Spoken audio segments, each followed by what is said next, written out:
J-5 avant l'ouverture des Jeux paralympiques de Paris. Le petitjournal.com, le média leader des Français et des francophones de l'étranger, a consacré tout un numéro de son magazine Expat au JO 2024, en donnant la parole notamment à des athlètes expatriés.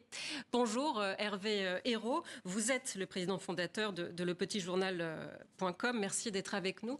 Première question, est-ce qu'il y a beaucoup de sportifs français expats? Bonjour, merci pour votre invitation. Alors évidemment, on va tout de suite penser à nos footballeurs. Ils sont nombreux à jouer dans les clubs à l'étranger, que ce soit évidemment au Real de Madrid ou dans d'autres clubs.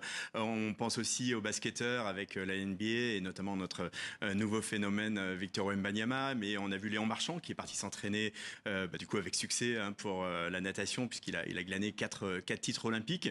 On a des volleyeurs, des handballeurs et puis tout un tas de...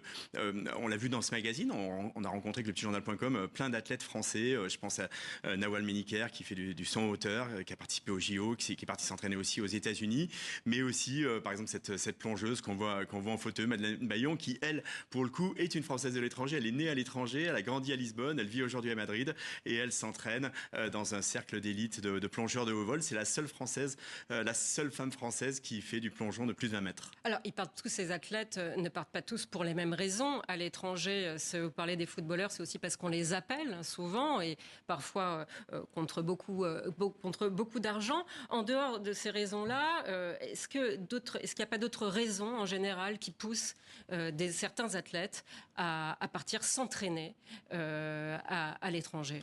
Alors je pense qu'en premier lieu, évidemment, il peut y avoir la dimension économique, bien entendu. Il y a la dimension de compétition. Il y a certains sports qui sont plus développés dans certains pays. Donc c'est aussi se mesurer aux meilleurs, soit pour progresser, soit pas parce que finalement ils font partie des meilleurs et ils veulent être avec eux. Ça peut être aussi des infrastructures, des centres d'entraînement sur des choses, certains sports un peu plus spécifiques. Ça peut être également faire partie de groupes, de teams avec d'autres athlètes du même niveau, pouvoir se confronter. Et puis c'est aussi finalement comme beaucoup de Français expatriés, peut-être aussi la découverte d'une autre culture, d'autres pratiques, d'acquérir de nouvelles compétences, de nouvelles connaissances, de changer un petit peu d'univers pour pouvoir gagner les quelques pourcents, les quelques centièmes qui peuvent manquer parfois. Alors, vous citiez Léon Marchand, un exemple que tout le monde connaît, qui a choisi les États-Unis pour préparer ces JO 2024.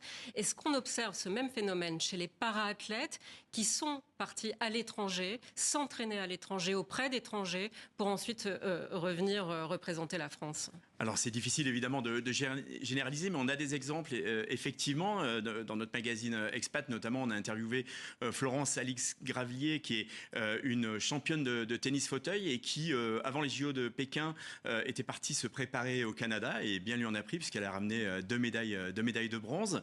On a actuellement Valentin Bertrand qui est lui un spécialiste du saut en longueur qui va participer là dans les prochains jours au JO de Paris. Ça sera sa 3e Olympiade. Il a été médaillé de bronze il y a l'année dernière au championnat du monde, donc on lui souhaite le meilleur.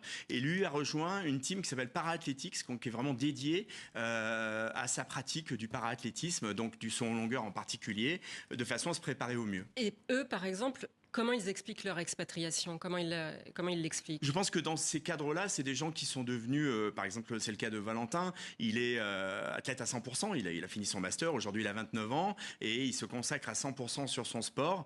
Donc il lui faut, je dirais, les meilleures conditions d'entraînement pour espérer ramener une médaille, et pourquoi pas la médaille d'or lors de ces JO. Ce que les Pays-Bas lui offrent, visiblement, mais pas la France. Alors, peut-être qu'il aurait pu également le faire en France, je ne vais pas répondre évidemment à sa place, mais peut-être qu'il y a un centre d'entraînement aux Pays-Bas sur sa pratique qui est la plus pointue. Je pense que là, on a affaire à des experts qui recherchent finalement ce qui se fait de mieux, sachant qu'aussi, évidemment, on parle d'un moins grand nombre d'athlètes. Si on compare, par exemple, on parlait du football, où il y a évidemment beaucoup plus de clubs et de possibilités.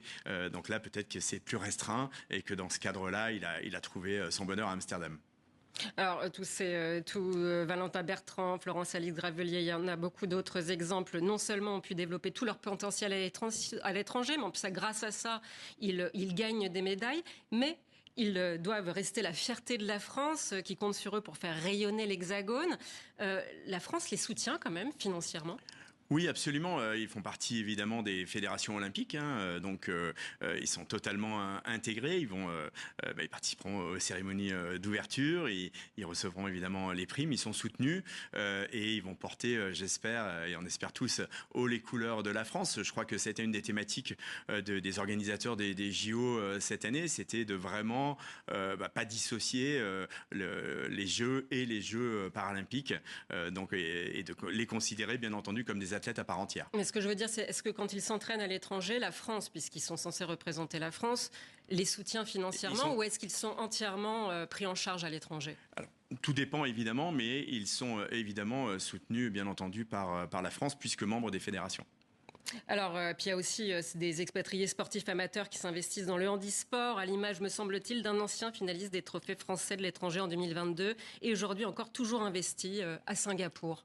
Oui, on a rencontré Jean-Philippe Béraud à Singapour qui a rejoint un mouvement qui s'appelle Special Olympics qui participe en fait à des programmes de une organisation mondiale au service des athlètes ayant une déficience intellectuelle. Et du coup, il a recruté une 50aine de bénévoles qui assurent eux-mêmes les entraînements d'une 60aine d'athlètes 2 fois par semaine, donc des athlètes qui sont déficients intellectuels et donc il les entraîne sur de la course à pied, donc sur différentes distances et avec des réussites assez impressionnantes puisqu'il nous racontait l'histoire d'une athlète, d'une jeune autiste singapourienne qui n'arrivait même pas à marcher à l'adolescence et qui aujourd'hui est la meilleure sur des courses de demi-fond. Mais on va finir sur cette belle histoire, Hervé Hérault. Merci d'avoir accepté notre invitation. Je rappelle que vous êtes le président fondateur de lepetitjournal.com.